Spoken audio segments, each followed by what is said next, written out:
In this video, I will show you how to use Facebook quiet mode. When you get up into that fiction to take up on that selection, firstly what you need to do and where you need to go is simply going up into that three dots on your right upper side.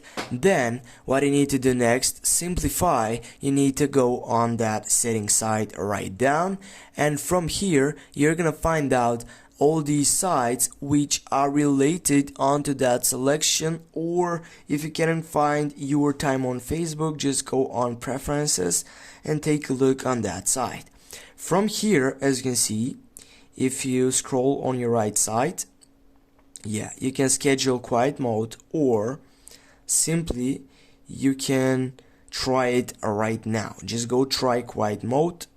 And now just go turn on that first selection. You can select the duration on it, go apply, and from now if you take that refresh on your Facebook and also on your phone, you're gonna get that quiet mode on Facebook.